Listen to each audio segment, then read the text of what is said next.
Assalamualaikum, selamat petang, Wang Xiong. La liao. Okey. Ini kalau kita nak tunjukkan motor ni, kalau kedudukan dia macam ni lah. Tapi sekarang dah tersilap tebuk lubang. Patutnya kita kena bawahkan sikit ni. Pasal dia tengok. Dia kendur sangat. Dia kendur sangat. Dia tak ada kendur sangat. Dia kendur sikit je. Kita dah ukur tadi, kita kena turunkan dalam ni, bukan lubang dia lebih kurang dalam 1 inci lah, depan belakang ni 1 inci. Tapi kalau ikutkan kita tak nak tebuk lubang, tak apa, kita pakai tapak ini.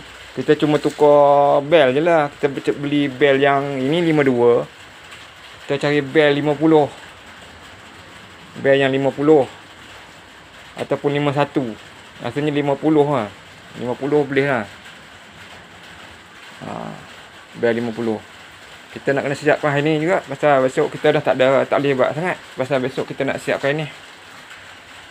Kita nak bending bow besok. Owner dah hantar 5 petang. Kita nak kena bending besok.